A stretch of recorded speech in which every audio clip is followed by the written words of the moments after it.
ಮಹಾಸ್ವಾಮಿಗಳವರು ಬ್ರಹ್ಮಾನಂದ ಆಶ್ರಮ ಸೌದತ್ತಿ ಪೂಜ್ಯರು ಉಪದೇಶಾಮೃತವನ್ನು ಕರುಣಿಸಬೇಕಾಗಿ ಅವರ ಶ್ರೀಚರಣಗಳಲ್ಲಿ ಪ್ರಾರ್ಥನೆ. ಶ್ರೀ ತದಂಗ್ರಿ ಕಮಲಧ್ವಂದ್ವಂ ತಾಪತ್ರಯ ನಿವಾರಣಂ ಶಾಂತೈಕ ಪದದಂ ಧೀರಂ ಸಿದ್ಧಾರೂಢಂ. ಕ್ಷೇತ್ರಾಧಿಪತಿ ಸಿದ್ಧಾರೂಢ ಅಪ್ಪರವರಲ್ಲಿ ಗುರುನಾಥ ಅವರಲ್ಲಿ ಅನಂತ ಕೋಟಿ ನಮಸ್ಕಾರಗಳನ್ನು ಸಲ್ಲಿಸಿ ಈ ಬ್ರಹ್ಮ ವೇದಿಕೆಯ ಮೇಲೆ ಉಪಸ್ಥಿತರಿರತಕ್ಕಂಥ ಎಲ್ಲ ಪರಮ ಪೂಜ್ಯರಲ್ಲಿ ಮಾತಾಜಿಯವರಲ್ಲಿ ಅನಂತ ಪ್ರಣಾಮಗಳನ್ನು ಸಲ್ಲಿಸಿ ಇಲ್ಲಿ ನೆರೆದಿರ್ತಕ್ಕಂಥ ಎಲ್ಲ ಹುತಾತ್ಮರು, ಇವತ್ತಿನ ದಿವಸ ಸಿದ್ಧಾರೂಢ ಅಪ್ಪನವರ ಸ್ಥಾನದಲ್ಲಿ ಅವರ ಜನ್ಮ ದಿನೋತ್ಸವದ ಈ ಕಾರ್ಯಕ್ರಮದಲ್ಲಿ ಬಹಳ ಸುಂದರವಾಗಿ ಜಗದ್ಗುರು ಆದ್ಯ ಶಂಕರಾಚಾರ್ಯರ ಶ್ಲೋಕವನ್ನು ಆಧಾರವಾಗಿಟ್ಟುಕೊಂಡು ಇವತ್ತು ನಾವೆಲ್ಲರೂ ಕೂಡ ಚಿಂತನವನ್ನು ಮಂಥನವನ್ನು ಮಾಡ್ತಾ ಇದ್ದೇವೆ. ಏನಪ್ಪ ಅಂತಂದ್ರೆ ಬ್ರಹ್ಮ ಸತ್ಯ ಜಗನ್ನಿತ್ಯ ಜೀವೋ ಬ್ರಹ್ಮೈವನಾಪರಃ. ಶಂಕರಾಚಾರ್ಯರು ಅರ್ಧ ಶ್ಲೋಕದಲ್ಲಿ ಇಡೀ ವೇದಾಂತದ ಜೀವನದ ಸಾರ ಸರ್ವಸ್ವವನ್ನು ಅರ್ಧ ಶ್ಲೋಕದಲ್ಲಿ ಹೇಳ್ತಾರೆ ಅಂತಾರೆ ಅವರು. ಬ್ರಹ್ಮ ಸತ್ಯಂ ಜಗನ್ನಿತ್ಯ ಜೀವೋ ಬ್ರಹ್ಮೈವನಾಪರಃ ಮೂಲಧ್ಯೇಯ. ಅಂದ್ರೆ ಈ ಜಗತ್ತಿನೊಳಗೆ ಇರತಕ್ಕಂಥದ್ದು ಯಾವುದಪ್ಪ ಅಂದ್ರೆ ಪರಮಾತ್ಮ ಒಬ್ಬನೇ ಸತ್ಯ, ಬ್ರಹ್ಮ ಒಬ್ಬನೇ ಸತ್ಯ. ಆ ಬ್ರಹ್ಮನನ್ನ ಹೊರತುಪಡಿಸಿದ್ದೆಲ್ಲವೂ ಕೂಡ ನಿತ್ಯ, ಸುಳ್ಳು, ವ್ಯರ್ಥ ಅಂತ ತಿಳ್ಕೊಂಡು ಹೇಳ್ತಾರೆ. ಯಾಕಂತಂದ್ರೆ ಈ ನಮ್ಮ ಕಣ್ಣಿಗೆ ಕಾಣ್ತಕ್ಕಂಥ ನಮ್ಮ ಶರೀರಗಳನ್ನು ನಾವು ನೋಡ್ತೇವೆ. ಇವತ್ತೆಲ್ಲ ಗಿಡ ಮರಗಳನ್ನು ನಾವು ನೋಡ್ತೇವೆ. ಆ ಗಿಡ ಒಂದು ಹುಟ್ಟಿರ್ತದ, ಅದು ಕಾಲಾಂತರವಾಗಿ ಬಳ ಬಳ ಬಳ ಬಳ ಎಲಿ ಏನಾಗ್ತದೆ ದ್ವಾರ ಆಗಿ ಹಣ್ಣಾಗಿ ಉದುರ್ಕೋತ ಹೋಗ್ಬಿಡ್ತದೆ.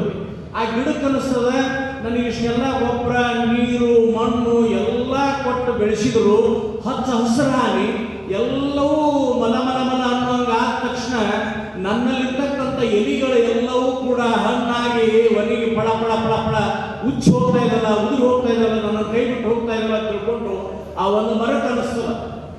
ಹಂಗೆ ನಮ್ಮ ಶರೀರವೂ ಕೂಡ ಈಗ ನಮ್ಮ ಕಣ್ಣಿಗೆ ಕಾಣ್ತದೆ, ಇವೆಲ್ಲ ನಮ್ಗೆ ನಾವೆಲ್ಲ ನೋಡ್ತೇವೆ. ನಮ್ಮ ಶರೀರ ಕೂಡ ಏನಾಗ್ತದೆ ಅಂದ್ರೆ ಇಂದಲ್ಲ ನಾಳೆಲ್ಲ ಬೆಂಕಿಯೊಳಗೋ ಮಣ್ಣೊಳಗೋ ಇದು ಹೋಗ್ಬಿಡ್ತದೆ.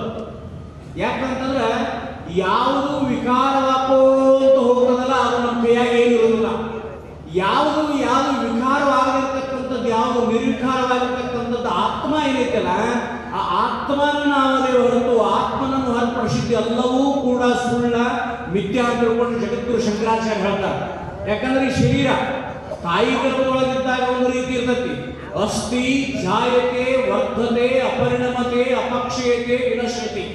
ಶರೀರ ಈ ಗರ್ಭದೊಳಗಿದ್ದಾಗ ಒಂದು ರೀತಿ ಇರ್ತದೆ, ಹೊರಗೆ ಬಂದಾಗ ಒಂದು ರೀತಿ ಇರ್ತದೆ, ಮಗುವಾದಾಗ ಒಂದು ರೀತಿ ಇರ್ತದೆ, ಯೌವನಕ್ಕೆ ಬಂದಾಗ ಒಂದು ರೀತಿ ಇರ್ತದೆ, ವೃದ್ಧಾಪ್ಯದೊಳಗೆ ಒಂದು ರೀತಿ ಇರ್ತದೆ, ಹೋಗುವಾಗ ಒಂದು ರೀತಿ ಆಗಿಬಿಡ್ತದೆ.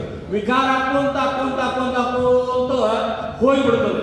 ಯಾವ್ದು ಹೋಗ್ತದಂದ್ರೆ ಈ ಶರೀರ ಮಣ್ಣೊಳಗೋ ಬೆಂಕಿ ಒಳಗೋ ಹೋಗಿಬಿಡ್ತದ.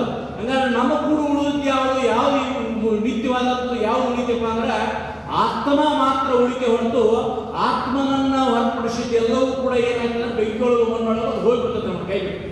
ಹಂಗಾದ್ರೆ ಜಗದ್ಗುರು ಶಂಕರಾಚಾರ್ಯ ಏನ್ ಹೇಳ್ತಾರಪ್ಪ ಅಂತಂದ್ರೆ ಅಂತಿಮವಾಗಿರ್ತಕ್ಕಂಥ ಸತ್ಯ ಯಾವ್ದಂತಂದ್ರೆ ಈ ಜಗತ್ತಿನೊಳಗೆ ಎಲ್ಲವೂ ಕೂಡ ಮಿಥ್ಯ, ಎಲ್ಲವೂ ಕೂಡ ಸುಳ್ಳು. ಯಾಕಂದ್ರೆ ಈ ಜಗತ್ತಿನೊಳಗೆ ಆತ್ಮ, ಅರ್ಥಾರ್ಥಿ, ಜಿಜ್ಞಾಸು, ಮುಮುಕ್ಷು, ಜ್ಞಾನಿ ಅಂತ ತಿಳ್ಕೊಂಡು 5 ಪ್ರಕಾರವಾಗಿ ಹೇಳಿದ್ರು. ಅರ್ಥಾರ್ಥಿ ಅಂತಾರೆ ಬರೀ ಹಣ ಕನಕ ವಸ್ತು ವಾಹನ ಇವ ಸತ್ಯ ಅಂತ ಕುಂತಾವ. ಅರ್ಥಾರ್ಥಿ ಅಂದ್ರೆ ಮತ್ತೆ ಅದರೊಳಗೆ ವೈಬ್ರೇಷನ್, ಇದು ಸತ್ಯಪ್ಪ ಅದು ಸತ್ಯ ಅಂತಿರ್ತಾರ. ಇನ್ನು ಮುಮುಕ್ಷು ಅಂತಂದ್ರೆ ಆ ಮೋಕ್ಷದ ಕಡೆ ಗಮನ ಇರ್ತದ. ಜ್ಞಾನಿ ಅಂತಂದ್ರೆ ಏನು, ಈ ಜಗತ್ತೇನಪ್ಪ ಅಂದ್ರೆ ಒಂದು ಸುಟ್ಟು ಅರಿಬಿದ್ದಂಗಿದೆ. ಅರಿಬಿನ ಹಾಕೊಳ್ಳಿಕ್ಕೆ ಬರೋದಿಲ್ಲ, ಹಗ್ಗಾಕಟ್ಟು ಬೆಂಡಿ ಕಟ್ಟಲಿಕ್ಕೆ ಬರೋದಿಲ್ಲ ಅಂದ ಬೆಳಕ ಅವ ಏನ್ ನೋಡ್ತಾನಂದ್ರೆ ಈ ಜಗತ್ತಲ್ಲಿ ಏನ್ ಮಾಡ್ತಾನಂದ್ರೆ ಇದು ಕ್ಷಣಿಕ, ಸುಮ್ಮ ಇದನ್ನ ನಾ ಬಂದನಿ ನನಗಾಗಿ ಇದು ಒಂದು ಸಹಕಾರಿ ಅಂತ ತಿಳ್ಕೊಂಡು ಈ ರೀತಿಯಾಗಿ ಜ್ಞಾನಿ ಏನ್ ಮಾಡ್ತಾನಂದ್ರೆ ನೋಡ್ತಾನ. ಹಂಗ ಈ ಜಗತ್ತಿನೊಳಗೆ ನಾವೆಲ್ಲ ಹುಟ್ಟಿ ಬಂದೇವು ಅಂತಂದ ಬೆಳಕ ನಾವು ಅಜ್ಞಾನಿಯಾಗಿ ಜೀವನವನ್ನ ಸಾಗಿಸಬಾರದು. ಹೆಂಗ ಜೀವನವನ್ನು ಸಾಗಿಸ್ಬೇಕಂದ್ರೆ ಸುಜ್ಞಾನಿ ಜ್ಞಾನಿಯಾಗಿ ಜೀವನವನ್ನು ಸಾಗಿಸ್ಲಿಕ್ಕೆ ನಾವು ಮಾನವರಾಗಿ ಹುಟ್ಟಿ ಬಂದೆವು. ಜ್ಞಾನದ ಬಂದ ಬೆಳಕ ಮಾನವ ಜನ್ಮದ ಗುರಿ ಏನಪ್ಪಾ ಅಂತಂದ್ರೆ ಬಂದ ಬೆಳಕ ಜ್ಞಾನವನ್ನ ಪಡ್ಕೋಬೇಕು, ಪಡ್ಕೊಂಡು ಜ್ಞಾನದಂತ ಬದುಕಬೇಕು. ಜ್ಞಾನದಂತ ಬದುಕಿ ಜ್ಞಾನದಂತ ಓದಿವಪ್ಪ ಅಂತಂದ್ರೆ ನಮಗೆ ಕುಂತರೂ ಸುಖ, ನಿಂತರೂ ಸುಖ, ಮಲಗಿದ್ರು ಸುಖ, ಆನಂದ ಆನಂದ ಆನಂದ ಎಲ್ಲ ಕಡೆ ನಮಗೆ ಆನಂದ ಸಿಗ್ತದ. ಅದಕ್ಕೆ ಶಂಕರಾಚಾರ್ಯ ಹೇಳ್ತಾರವರು, ನೀ ಏನೇ ಮಾಡಪ್ಪ ತಿಳಿದ ಈ ಜಗತ್ತಿನ ಮಹಿಮೆಯಿಂದ ತಿಳಿದ ಅಧ್ಯಾತ್ಮವನ್ನು ತಿಳಿದ ಬೆಳಕ ನಿನಗೆ ಏನಾಗ್ತಪ್ಪ ಅಂತಂದ್ರೆ ನೀ ಯಾವ ರಂಗದೊಳಗಿದ್ರೂ ಕೂಡ ನೀ ಬ್ರಹ್ಮಸ್ಥಿತಿಯೊಳಗೆ ಹೊಡಿತೀನಿ. ಯೋಗರತೋವ ಭೋಗರತೋವ ಸಂಗರತೋವ ಸಂಗವಿಹೀನ ಯಸ್ಯ ಬ್ರಹ್ಮನಿ ರಮತೆ ಚಿತ್ತಂ ನಂದತಿ ನಂದತಿ ನಂದತ್ತೇವ. ಜ್ಞಾನವನ್ನು ಪಡ್ಕೊಂಡು ಬೆಳಕ ನೀ ಯಾವ ಕೆಲಸ ಬೇಕಾದ ಕೆಲಸ ಮಾಡು, ಅಗ್ರಿಕಲ್ಚರ್ ಮಾಡು, ರಾಜಕಾರಣಿಯರ ಮಾಡು, ಏನಾದರೂ ವ್ಯವಹಾರ ಮಾಡು, ಏನು ಮಾಡಿದ್ರು ಕೂಡ ನಿನಗೆ ಸಕ್ಸಸ್ ಕಾಣಬೇಕಾದ್ರೆ ಮೊದಲು ಈ ಬ್ರಹ್ಮಜ್ಞಾನವನ್ನು ಪಡ್ಕೋ, ಜ್ಞಾನವನ್ನು ಪಡ್ಕೊಂಡಪ್ಪ ಅಂತಂದ್ರೆ ನಿನ್ನ ಜೀವನ ಏನಾಗ್ತದೆ ಅಂದ್ರೆ ಹಗರ ಆಗ್ತದ, ಸರಳ ಆಗ್ತದ, ಮತ್ತು ಆನಂದವನ್ನು ಕೊಡ್ತದ. ಅದಕ್ಕೆ ಈ ಜಗತ್ತು ಏನಪ್ಪ ಅಂತಂದ್ರೆ ಇದು ತೋರ್ತಕ್ಕಂಥ ಒಂದು ವಸ್ತು, ಇದು ನೀನಲ್ಲ. ನೀ ಯಾರಿದ್ದೀಯಪ್ಪ ಅಂತಂದ್ರೆ ಆ ಬ್ರಹ್ಮನೇ ನೀನಿದ್ದಿ, ಬ್ರಹ್ಮನೇ ನೀನಿದ್ದಿ. ಇದು ನಿನ್ನ ಗಟ್ಟಿ ಆಗ್ಬೇಕಾದ್ರೆ ನೀ ಯಾರ ಸಂಘವನ್ನು ಮಾಡಪ್ಪ ಅಂತಂದ್ರೆ ಮಹಾತ್ಮರ ಸಂಘವನ್ನು ಮಾಡ. ಮಹಾತ್ಮರು ಏನಿರ್ತಾರೆ ಅಂತಂದ್ರೆ ತಾವು ಭವಸಾಗರವನ್ನು ದಾಟಿರ್ತಾರ, ಇನ್ನೊಬ್ಬರನ್ನ ಭವಸಾಗರವನ್ನು ದಾಟಿಸ್ತಾರ. ಸ್ವಯಂ ತೀರ್ಣ ಪರಾಂತಾರಯತಿ. ತಾ ಭವಸಾಗರವನ್ನು ದಾಟಿ ಏನ್ ಮಾಡ್ತಾರಂದ್ರೆ ಈ ಮನುಕುಲದ ಜನರನ್ನ, ಅಜ್ಞಾನಿ ಜನರನ್ನ ಬರೀಪ್ಪ ಅದರೊಳಗೆ ನೀವು ಕುಂಡ್ರಬೇಡ್ರಿ, ನಿತ್ಯವಾಗಿರ್ತಕ್ಕಂಥ ಪ್ರಪಂಚ, ಅನಿತ್ಯವಾಗಿರ್ತಕ್ಕಂಥ ಸಂಸಾರದೊಳಗೆ ನೀವು ಕುಂಡ್ರಬೇಡ್ರಿ ಅಂತ ತಿಳ್ಕೊಂಡು ನಮ್ಮನ್ನ ಕೈ ಹಿಡಿದ ಭವಸಾಗರವನ್ನು ದಾಟಿಸೋರು ಯಾರಪ್ಪ ಅಂತಂದ್ರೆ ಎಲ್ಲ ಮಹಾತ್ಮರು ನಮ್ಮಲ್ಲಿ ಏನ್ ಮಾಡ್ತಾರಂದ್ರೆ ಭವಸಾಗರವನ್ನು ದಾಟಿಸ್ತಾರ. ಅದಕ್ಕೆ ಸಿದ್ಧಾರೂಢಪ್ಪನವರು ಇಡೀ ಜಗತ್ತ ಸುತ್ತ ಹಾಕಿ ಅವ್ರಿಗೆ ಜಗತ್ತಿಗೆ 2 ಸಂದೇಶವನ್ನು ಕೊಟ್ಟರು. ತಿಳಿಬೇಕನ್ನೋನಿಗೆ ಸ್ವಚ್ಛ ತಿಳಿ, ಏನೂ ಬೇಡಪ್ಪ ಅಂತಂದ್ರೆ ಓಂ ನಮ ಶಿವಾಯನ್ನು ನಿಮುಕ್ತರಾಗ್ತೇವೆ ಅಂತ ಹೇಳ್ಬಿಟ್ರು ಸಿದ್ಧಾರೂಢಪ್ಪನವರು.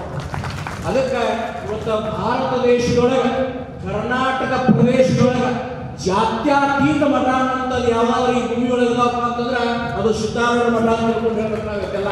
ಇಲ್ಲಿ ಯಾವುದಿಲ್ಲ ಇವನಾರವ ಬೇಡ, ಎಲ್ಲರೂ ನಮ್ಮವ್ರು, ಎಲ್ಲರೂ ನಮ್ಮವ್ರು, ಎಲ್ಲರೂ ನಮ್ಮವ್ರು ಅಂತ ತಿಳ್ಕೊಂಡು ಸಿದ್ಧಾರೂಢಪ್ಪನವರು ನಮ್ಮನ್ನೆಲ್ಲ ಹೊಟ್ಟಿಯೊಳಗೆ ಹಾಕೊಂಡು ನಮ್ಮನ್ನು ಉದ್ಧಾರ ಮಾಡ್ತಕ್ಕಂಥ ಸಿದ್ಧಾರೂಢಪ್ಪನವರು ಅವರ ಆಶೀರ್ವಾದ ನಮ್ಮ ಮೇಲೆ ನಿರಂತರವಾಗಿರಲಿ ಅಂತ ತಿಳ್ಕೊಂಡು ಹರಿಸಿ ನನ್ನ 2 ಮಾತುಗಳು. ಓಂ ಪೂಜ್ಯರ ದಿವ್ಯ ಶ್ರೀ ಚರಣಗಳಲ್ಲಿ ಅನಂತ ಅನಂತ ನಮಸ್ಕಾರಗಳು. ಪೂಜ್ಯರಾಗಿರುವ ಅಭಿನವ